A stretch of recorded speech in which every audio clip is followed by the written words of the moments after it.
Herkese salam. Kanalıma hoş gəlmisiniz. Mənim səhərim açıldı. Gəzirəm. Muradı futbola gətirdim.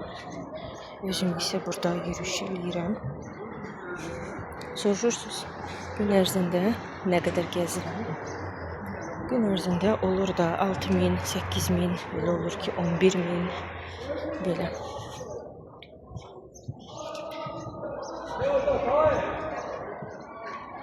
Bu tərəflərdə kruq eləyirəm. Murad futbol oynamışkən mən burada kruq eləyirəm. Belə.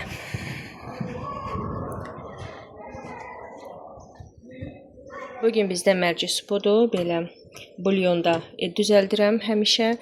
Əvvəl ət alanda orada sümüklər qalır. Onları hamısını qaynadıram və ondan sonra hamısını buzluqda saxlayıram. Qablarda, sonra sup hazırlayanda bulyonu çıxardıram və bulyonun üstündə supu düzəldirəm. Belə, bugün bizdə mərci supudur. Hamısını yaxşı qızartdım. Ondan sonra bulyonu əlavə elədim. İndi qoy bunlar pişsin yaxşı. Bura 1 qram da su əlavə eləməmişəm. Bulyonlu olacaq bu. Yaxşı qaynasın. Ondan sonra blenderdan üstündən keçəcəm. Sonra axırda duz və göyərti və salam. Bugün bizdə mərci supudur.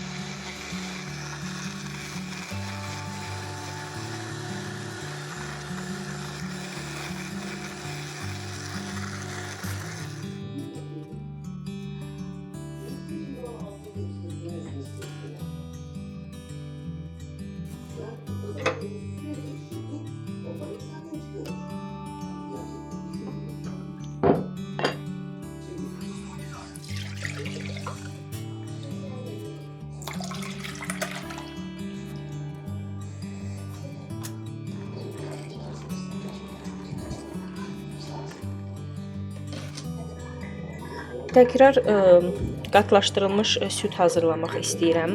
Özümə ikinci şans verirəm. Birinci dəfə elədim, alınmadı, su kimi olmuşdu. Çünki reseptdə baxmışdım, orada demişdilər ki, qaynayandan sonra 40 dəqiqə dayanmadan qarışdırırsan və ondan sonra qazı söndürürsən. Mən də eyni elədim, 40 dəqiqə qarışdırdım, sonra söndürdüm. O da sulu alındı, nəsə bilmirəm niyə. İndi təzdən eləyirəm, görək necə olacaq. Bu dəfə biraz çox qaynadacağım. Qızlar mənə yazmışdılar ki, mən tez qazı söndürmüşəm. Çünki reseptdə belə göstərmişdilər də. Əslində həqiqətən də nə qədər reseptə baxıram və reseptlə düz birə-bir eləyəndə heç vaxt alınmır. Ona görə həmişə öz bildiyim kimi eləyirəm. Reseptin misal üçün proporsiyalarına baxıram, nəyi nə qədər, amma qalanları özümdən ya əlavə eləyirəm, ya da ki təmiz reseptdən çıxardıram. İndi də görək necə olacaq. Deməli, burada süddür və 1 stəkan şəkər, başqa heç bir şey. Sonra oje qaynayanda vanil qatacağım bura. Bir də kərə yağı. Bəzi reseptlərdə kərə yağı ilə vanil yoxdur, sadəcə bu zğuşyona ilə şəkərdir və salam. Mən amma əlavə özümdən sonra kərə yağı əlavə eləyəcəm, bir də vanil. Yağ süd görürsüz necə yağlıdır, bütün sapsarıdır. Çox qəşəng süddür. O yağ dedim mən, çaşdım. Süd deyirəm, necə də qəşəngdir, sapsarıdır. Nəysə qarışdırım, görüm necə alınacaq.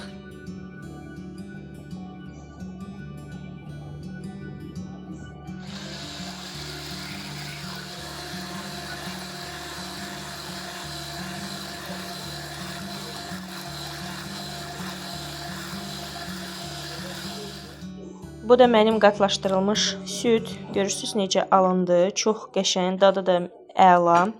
Əsl dükandakı kimi, bəlkə də deyərdim daha da dadlı. O pişmiş olur belə korичневый rəngdə. Baxın, eyni onun dadındandır. Mən isti olanda bunu blenderdan biraz əzmişəm və görsənir ki, biraz az elədim. Gərək biraz çox eləyəydim, çünki biraz belə yumru şeylər var bunun içində, amma dadı çox qəşəngdir. Əsl o dükanda necə satılır, belə dad verir. Belə, bu dəfə alındı, nəhayət ki. Amma ağ rəngdə alınmadı, çünki ağ rəngdə eləsəydim onda az pişərdi və belə qatı olmazdı, sulu olardı. Ona görə belə korичnevi rəngdə oldu. Bud aldım ki, axşama kotlet hazırlayım. Mən həmişə filedən eləyirəm. Bu dəfə dedim sınayım görüm budla eləsəm necə olacaq. Çünki bud tərəfi daha yağlıdır, nəinki sinə tərəfi. Kotlet bizdə çox qəşəng gedir. Uşaqlar semiçka kimi dənləyirlər, arada çörəklə yeyirlər, arada çörəksiz yeyirlər. Sonra biraz çox eləmək istəyirəm ki, çünki sabah uşaqlara məktəbə də qoyacağam, buterbrod düzəldəcəm ondan. Buna görə kotlet eləyəndə həmişə çox eləyirəm. Farşın içinə ancaq soğanla sarımsaq qatıram, əlbəttə ki, ədviyyat da və salam. Arada göyərti də qatıram, arada da qatmıram. Bu dəfə nəsə qatmamışdım. Bir tərəfdən kotlet qızardıram, bir tərəfdən mətbəxi səliqəyə salıram. Çalışıram nə qədər ki qablar çıxır, həmən dəqiqə yuyum ki, yığılmasın. Səhərdən axşama kimi qabları yuyaram. Bir dənə bu ət çəkən maşını yumağa heç xoşlamıram. Çünki onu yuyanda hər dəfə əllərimi kəsirəm onun bıçağından. Kotletin yanına deməli təzə kartoşka almışam, onu qızardacağam. Əslində uşaqlar elə də xoşlamırlar təzə kartoşkanı. Bilmirəm niyə, kartoşkadır da, nə fərqi var, amma onlar üçün var, elə də xoşlamırlar, amma yeyirlər.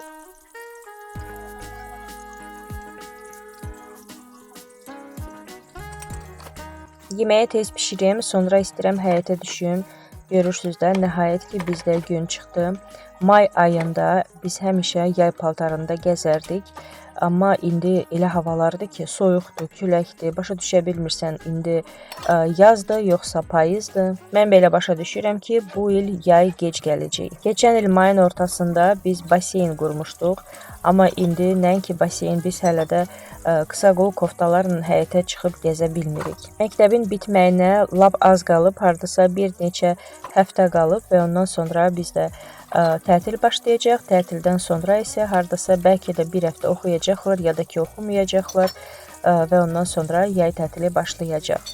Günlər elə tez gəldi keçdi ki, elə bil dünən biz hələ təzə məktəbə getmişik, sentyabr ayıdır, indi isə artıq may ayıdır və məktəbə biraz qalıb, summativləri verəndən sonra daha məktəbə yəqin ki, heç kim getməyəcək. Mənə çox maraqlıdır, uşaqlarınız tətildə olanda sevinirsiniz, yoxsa yox?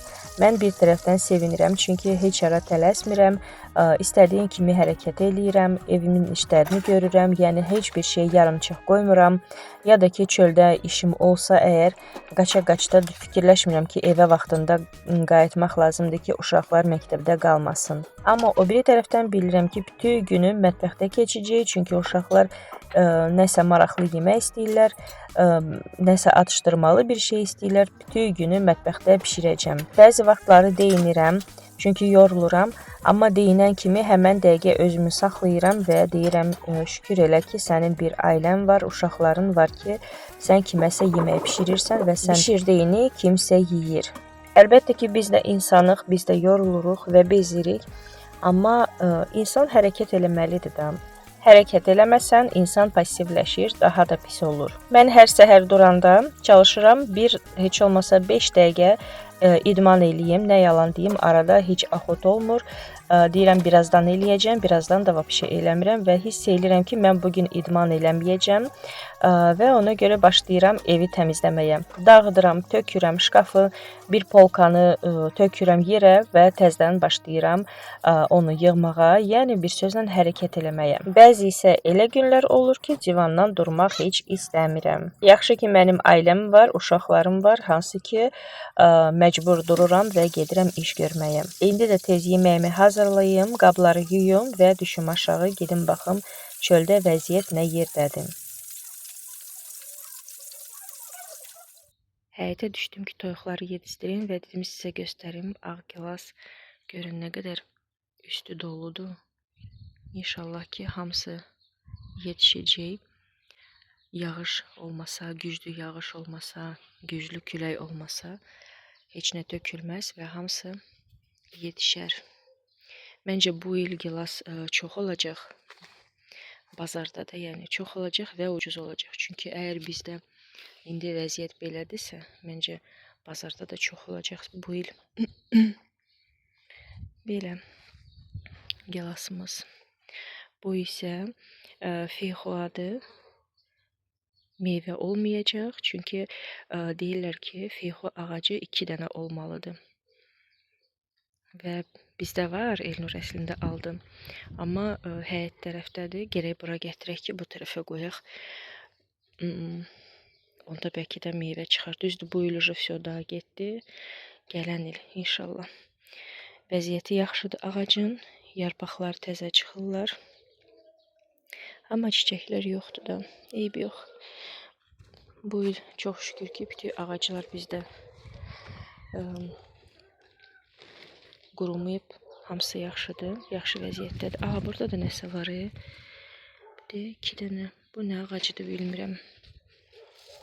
Elnur bilər. Aha, даже 2 dənə yox. Burada da var 3 dənə. Bu nədir görəsən? Bu nə ağacıdır görəsən bilmirəm. Bilmirəm göstərmişdim sizə yoxsa yox. Nanəni, bir də gicəltikanı bura əkmişəm. Dibçəkdə olmuşdu. Baxdım ki, yaxşı bitmir və dedim yerə əkim, bəlkə burada yaxşı olacaq. Boçkanın yanına gətirmişəm ki, boçkada həmişə su olur. Toyuqları yedizdirəndən sonra həmişə qabla gəlirəm də, buradan götürüb tökəcəm bura. İndi də tökdüm. Bura həmişə nəm olmalıdır. Görək də. İstəyirəm ki, çox olsun. Qurutmaq lazımdır. Həm də nanəni mən çox işlədirəm. Həm çaya, həm də ki, ətin içinə əlavə eləyirəm. Belə. Buradakı ağacların da vəziyyəti yaxşıdır. Bu şeydir. Nədir onun adı?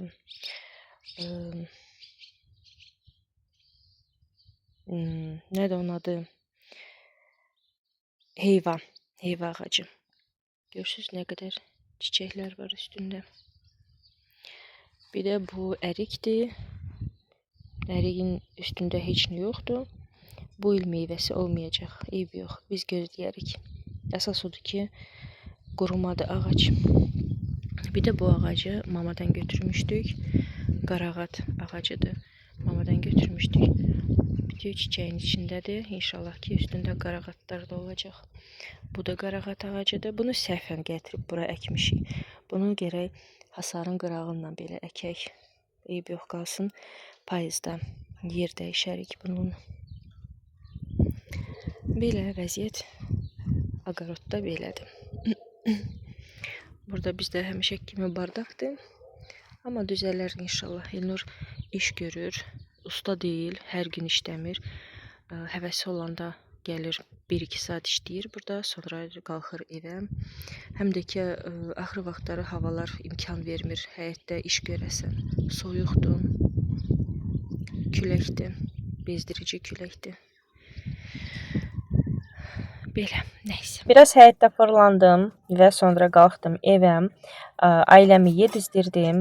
Mətbəxi səliqəyə saldım. Bütün qabları nə qədər ki yığıldı, rakvinanın içinə doldurdum və başlayıram qabları yumağa. Sizi üçün motivasiya çəkirəm. Bəzi qızlar yazırlar ki, özüvə niyə qab yuyan almırsan gün ərzində, nə qədər qab yuyursan. Biz əvvəl mətbəxi yığanda, yəni mebeli yığanda mən qab yuyan maşın üçün yer saxlamamışam.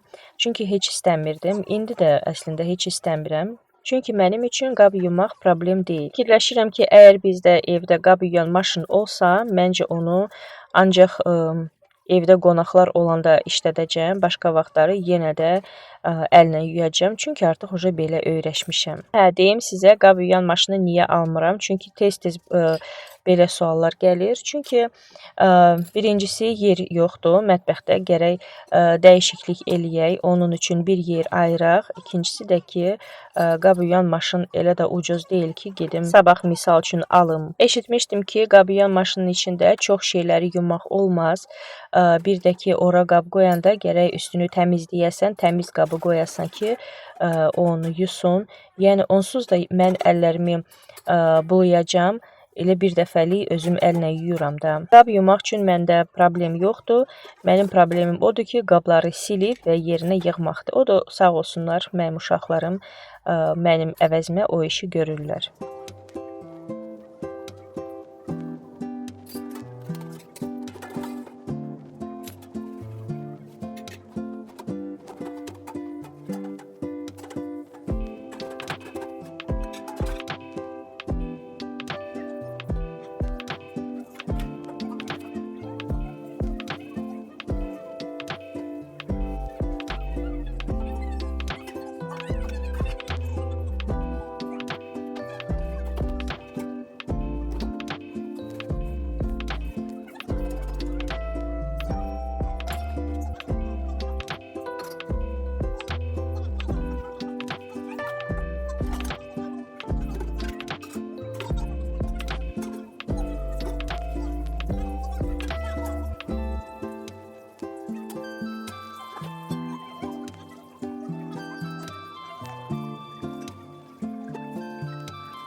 Artıq işimi bitirirəm, yeməyim var, qablarım yuyulub, evim tərtəmiz, mən getdim istirahət eləməyə. Sizdən həmişəki kimi xahişim var, yeni izləyicisinizsə kanalıma dəstək olmaq üçün abunə olun, rəy bölməsində bir dənə smaylik saxlayın və like eləməyi unutmayın.